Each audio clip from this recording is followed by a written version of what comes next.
Ó paz de Deus, nosso Pai, e de nosso Senhor Jesus Cristo. Este é um canal de opinião, reflexões e análises bíblico.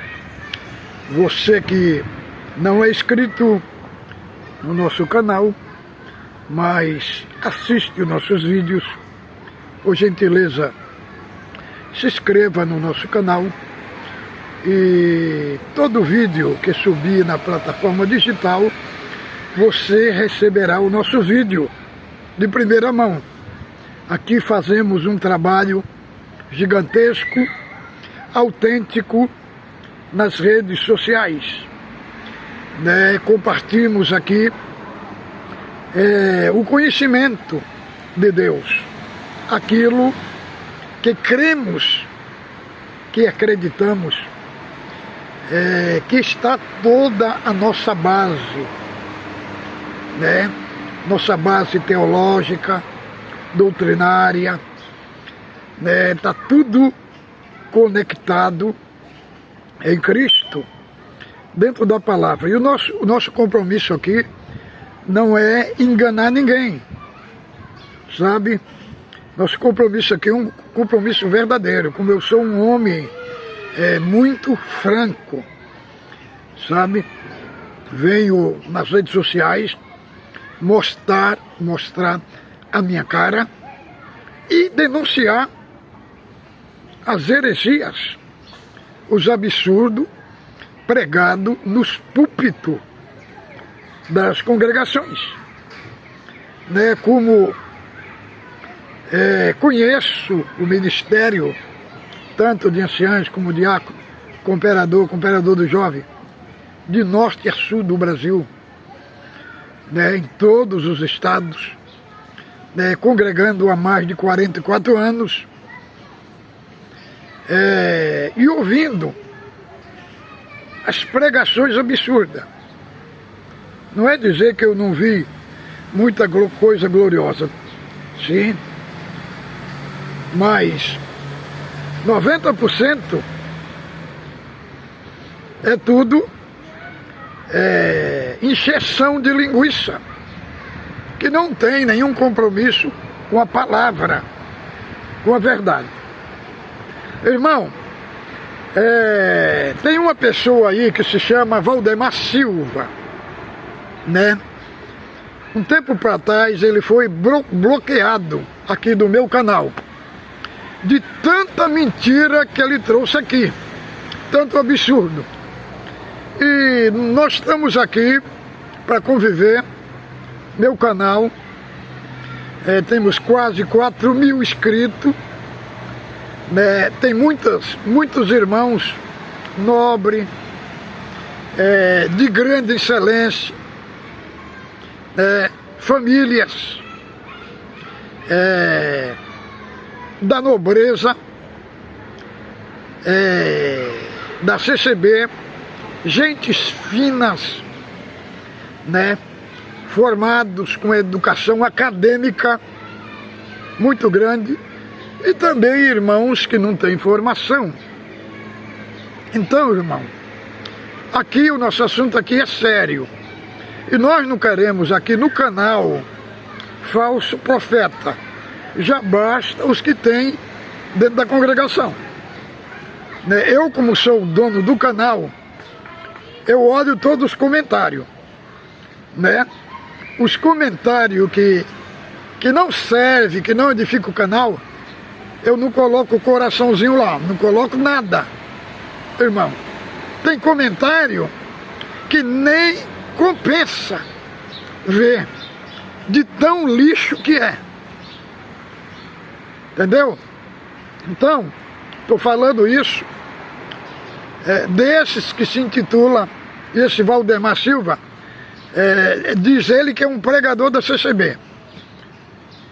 Pregador, não conhece nenhum texto bíblico. Entendeu? Ele pôs aí no meu canal, ontem,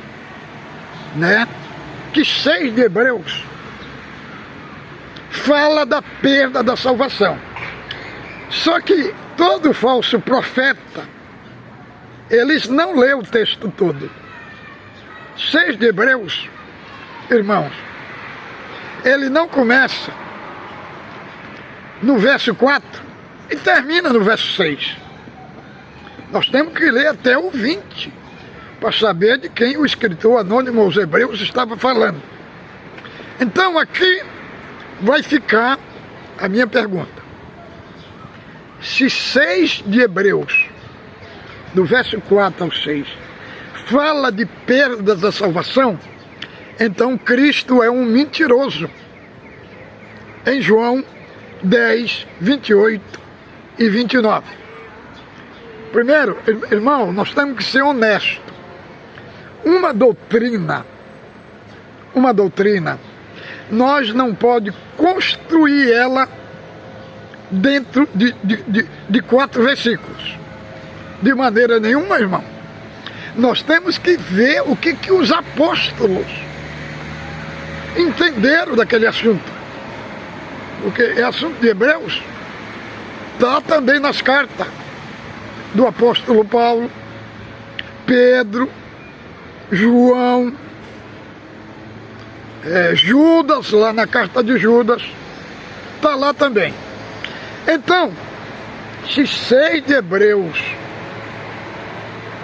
do verso 4 ao 6, fala de perda de salvação, então Cristo é um mentiroso.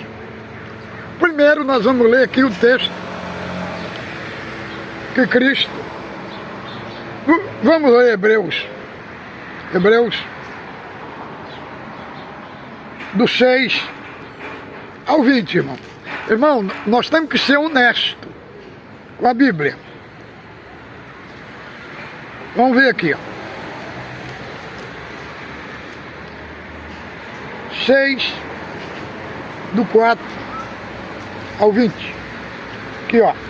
É impossível, pois que aqueles que uma vez foram iluminados, provaram o dom celestial e se tornaram participantes do Espírito Santo, provaram a boa palavra de Deus e os poderes do mundo vindouro, e caíram, sim, é impossível outra vez renová-los para o arrependimento, visto que de novo estão crucificando para si mesmo o Filho de Deus e os põe de ignominia, porque a terra que absorve a chuva, que frequentemente cai sobre ela, produz erva proveitosa para por quem é cultivada, recebe a benção de Deus. Mas a que produz abrolhos é rejeitada, perto está da maldição, seu fim a ser queimado. Quanto vós outros, todavia, amados, estamos persuadidos das coisas que são melhores e pertencentes à salvação, ainda que falamos desta maneira, porque Deus não é injusto de esquecer do vosso trabalho, do amor que evidenciaste com seu nome, conserviste ainda e servia ao santo. Desejamos, porém, que cada um de vós mostre até o fim da mesma diligência para a plena certeza da esperança, para que não vos torneis indolentes, mas imitadores daquele que pela longanimidade herda das promessas.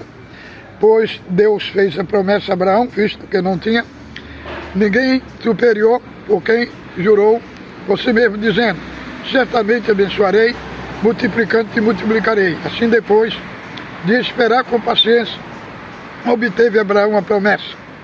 Pois os homens juram pelo que é superior, e o juramento de garantia para eles o fim da contenda. Por isso Deus, quando quis mostrar mais abundantemente aos herdeiros a promessa da imutabilidade do propósito, se interpôs com juramento, para que, mediante 2 coisas, é imutável, nas quais é impossível que Deus minta.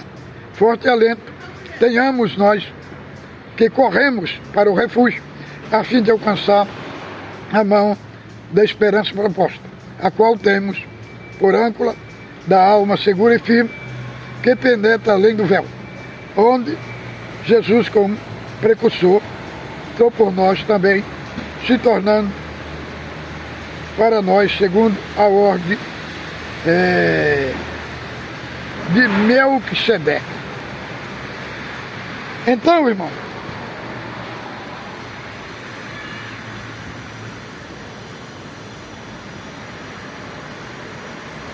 Então vamos ver aqui.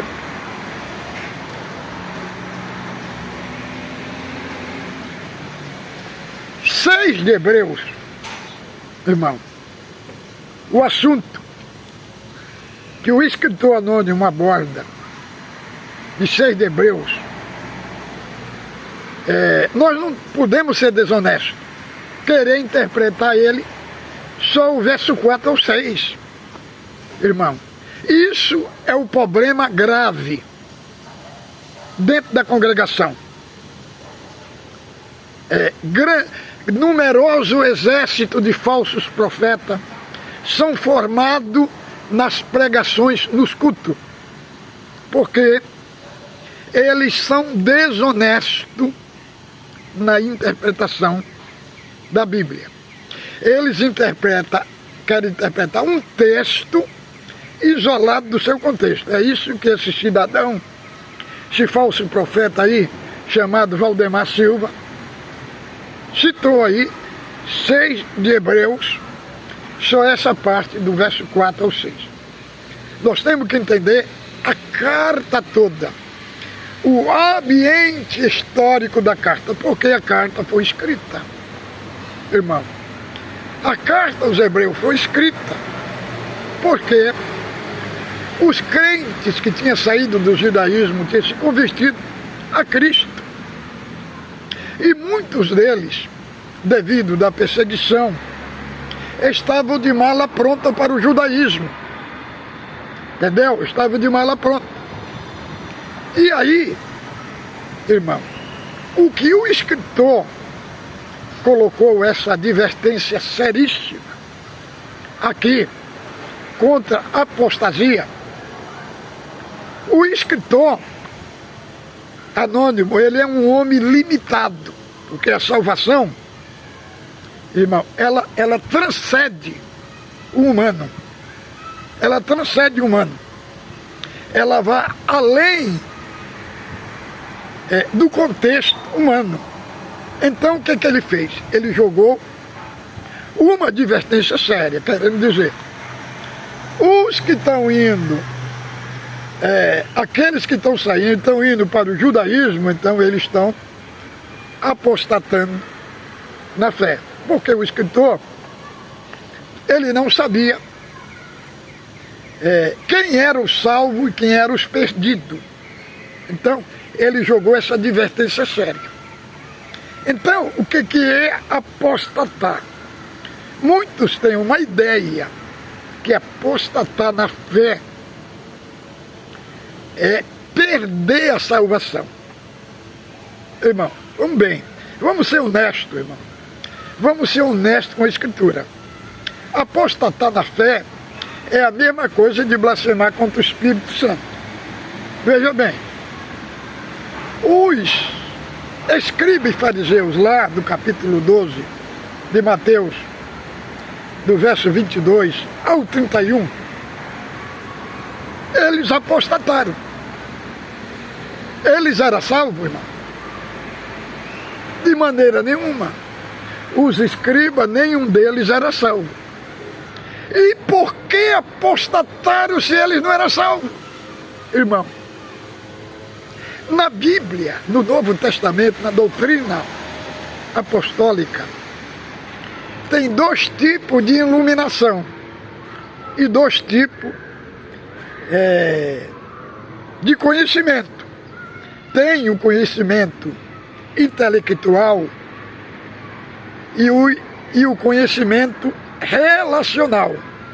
Então, a Bíblia, o Novo Testamento, ele foi escrito em grego. Então, no grego tem a palavra epignos e gnos, sabe? Isso nós encontramos no Novo Testamento. Então, essa iluminação que fala em Hebreus 4, 6, do 4 ao 6, é uma iluminação intelectual, uma iluminação de ter o conhecimento da verdade, né? Uma iluminação ali eles provaram do dom celestial, fizeram participante do Espírito Santo. Por que essa iluminação é intelectual? Porque, irmãos, antes de prosseguir aqui, então, vamos na carta.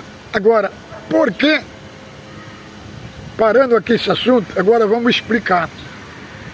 Qual é o argumento do escritor anônimo? Cristo é melhor, é maior do que os anjos, é maior do que Moisés, é maior do que Josué, é maior do que os sacerdotes levíticos, é maior do que Arão. Porque o que ele está querendo mostrar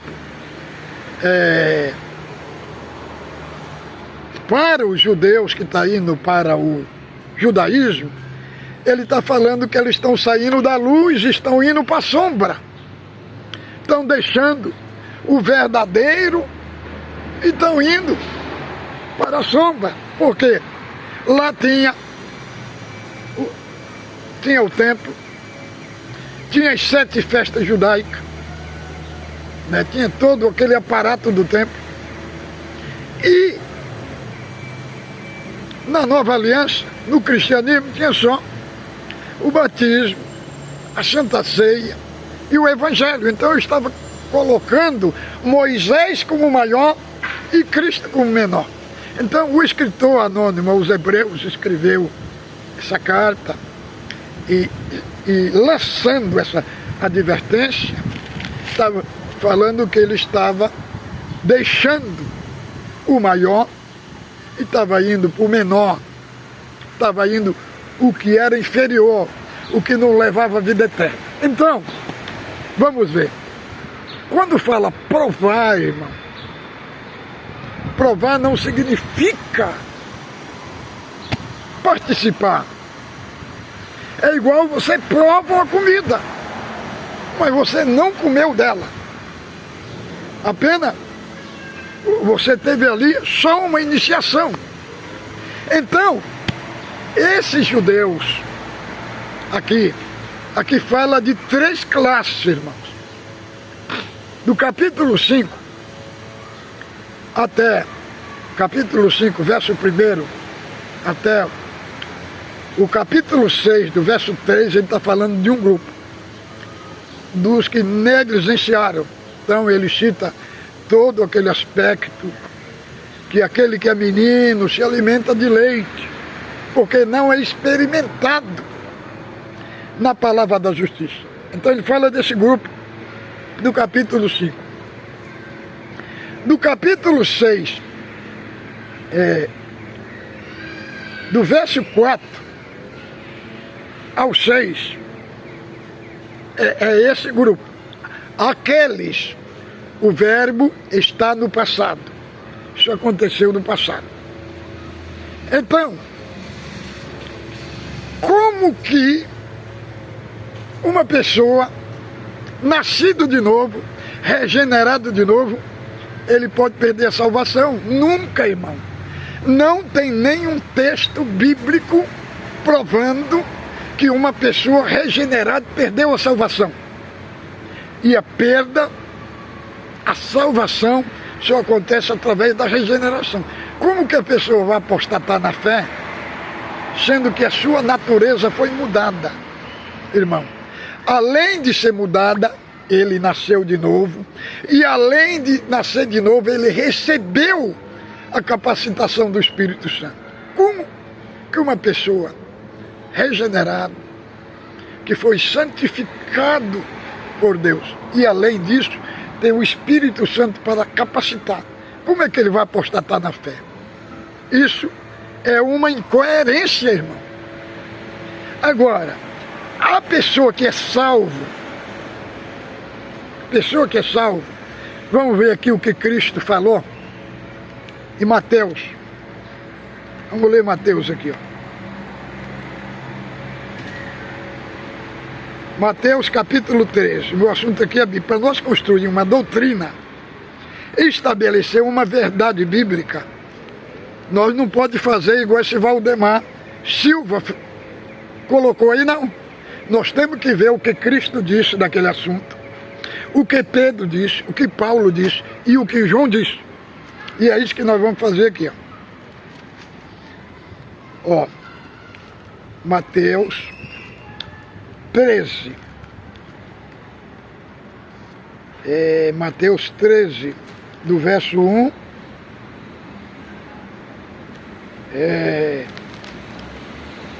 ao 9.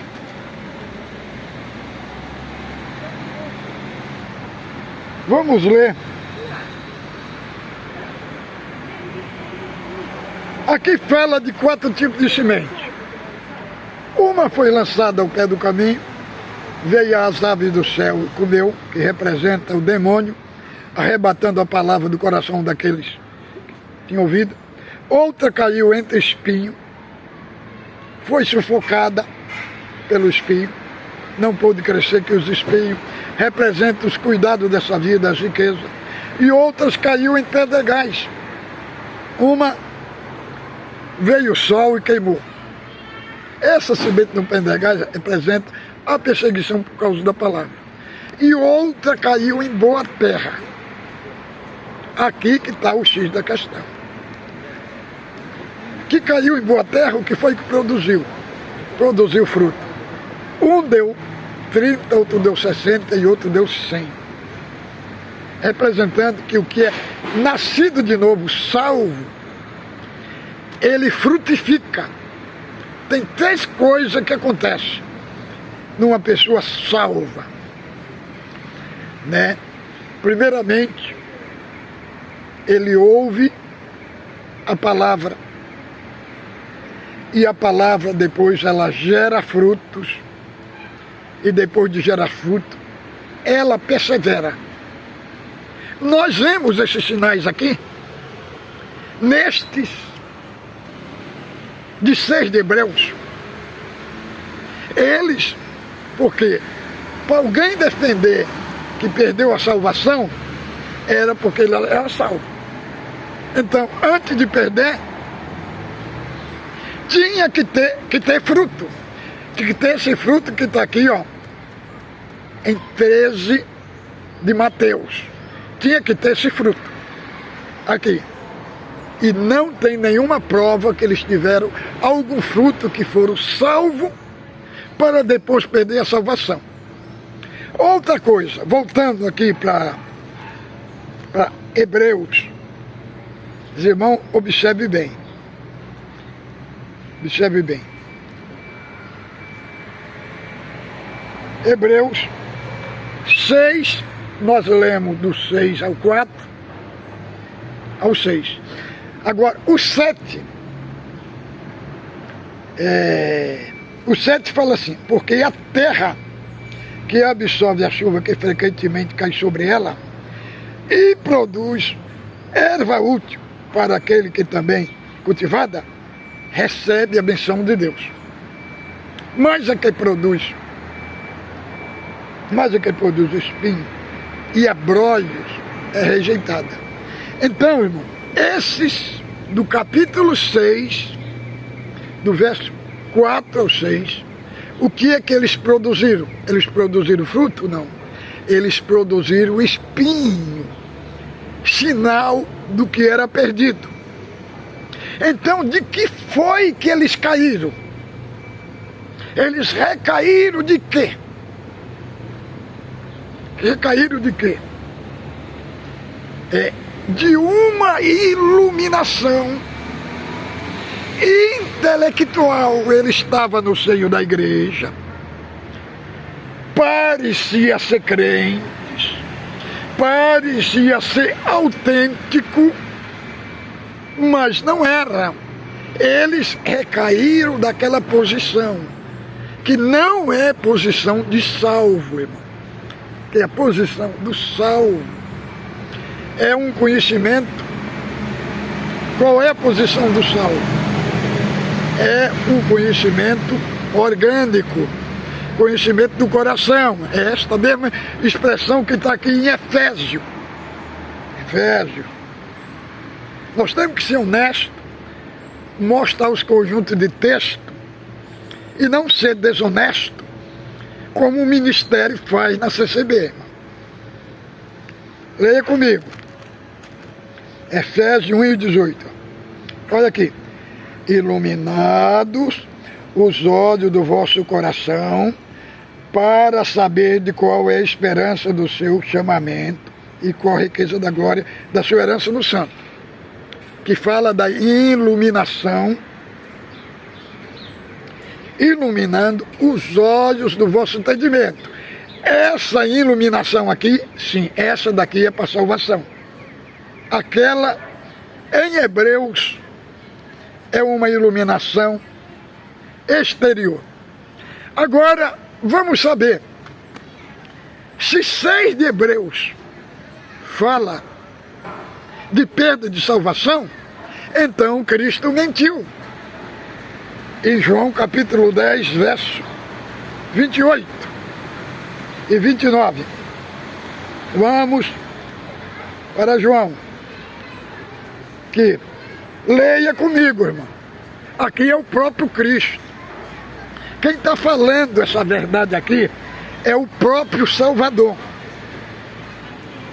Aqueles que defendem perda de salvação, eles altamente se declararam inimigo de Cristo, inimigo dessa verdade. Leia comigo, abra sua Bíblia. João 28 e 29. Aqui Jesus diz: eu lhes dou a vida eterna e jamais perecerão, e ninguém arrebata da minha mão. Aquilo que meu Pai me deu é maior do que tudo, e da mão do meu Pai ninguém pode arrebatar. Eu e o Pai somos um. Irmão, aqui Cristo fala que aqueles que estão na mão dele não perdem a salvação, irmão. Não perde a salvação. Então, para a pessoa defender que 6 de Hebreus fala de perda de salvação, ele está chamando Cristo de mentiroso, o autor da vida. E quem, irmão, defende que o cristão não perde a salvação é o próprio apóstolo Paulo. Leia aí comigo aí, ó. Filipenses, a Bíblia, irmão. Filipenses, capítulo 1, verso 6. Leia comigo, ó. Estou plenamente certo de que aquele que começou boa obra, ele faz, há de completá-la até o dia de Cristo. Então, aqui o apóstolo Paulo fala que na vida do salvo, é Cristo quem começa a salvação e é Cristo quem termina. Então, ele está falando aqui que aquele que foi chamado por Cristo, ele não perde a salvação. Vamos ver outro que defende que o cristão não perde a salvação. Vamos ver. Abra aí 1 Pedro. 1 Pedro. Irmão, aqui é a Bíblia. Para nós ser honestos, temos que fazer como eu estou fazendo aqui, irmão. Não é só num texto colocar uma doutrina, defender uma doutrina, não. Tem que ser a Bíblia. Vamos ver aqui. 1 Pedro. Abra aí a sua Bíblia. 1 Pedro, verso 3 ao 5. Diz assim, ó.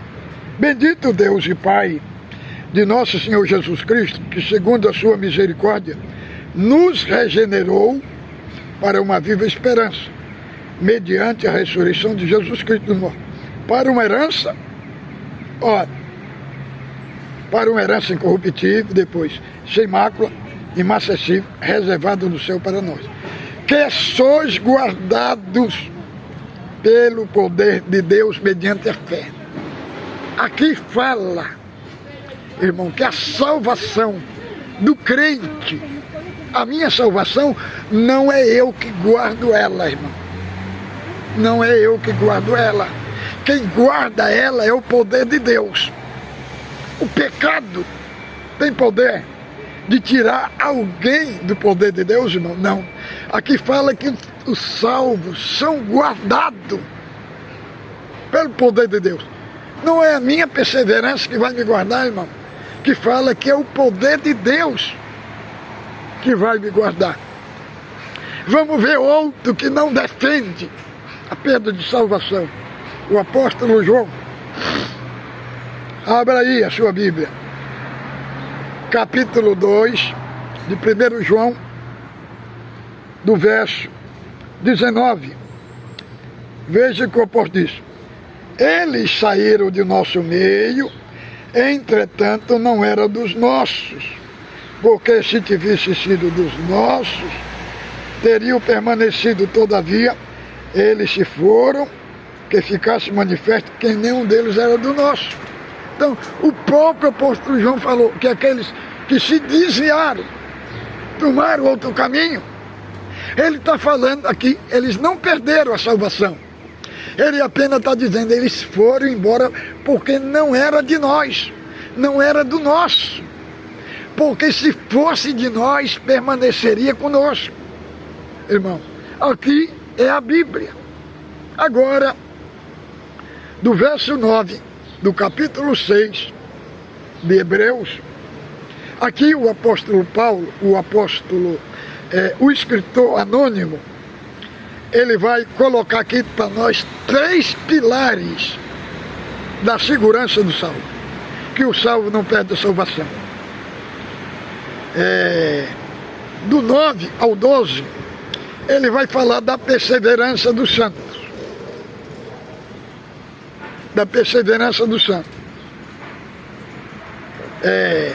Do 13 ao 18, ele vai falar da promessa que Deus, que Abraão fez para o seu povo na terra. Primeiro, ele fez uma promessa que eles seriam salvos, seriam herdeiros.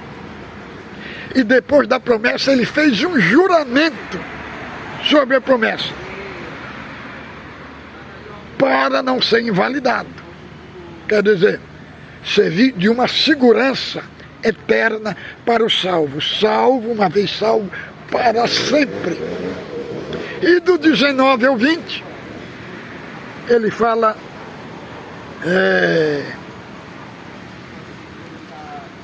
ele usa uma expressão da âncora, igual o dono do navio faz com o navio no mar.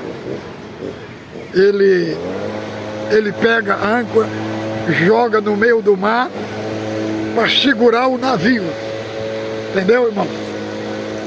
Então, ele faz uma ilustração mostrando que Cristo pegou a âncora da nossa alma, o que segura a nossa alma, e jogou ela nos santos dos santos, na eternidade, mostrando uma segurança plena.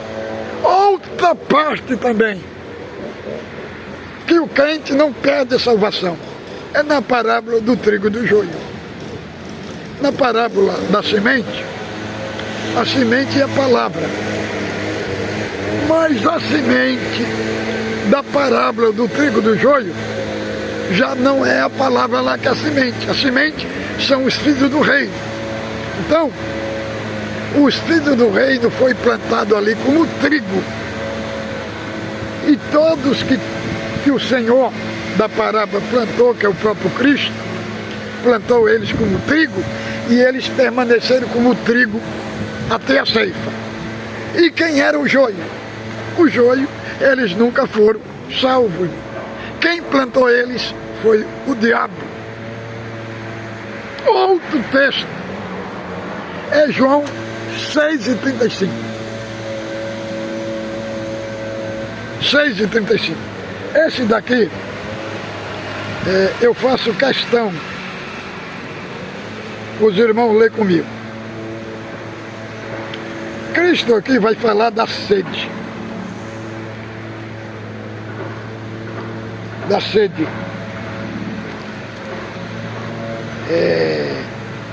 Abra aí a sua Bíblia.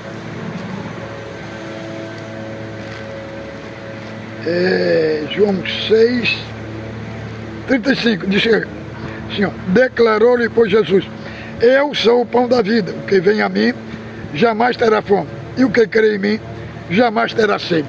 O que significa sede, irmão? Significa perdido. E o que significa matar sede? Ser salvo. E o que significa ter fome? Perdido. E matar a fome?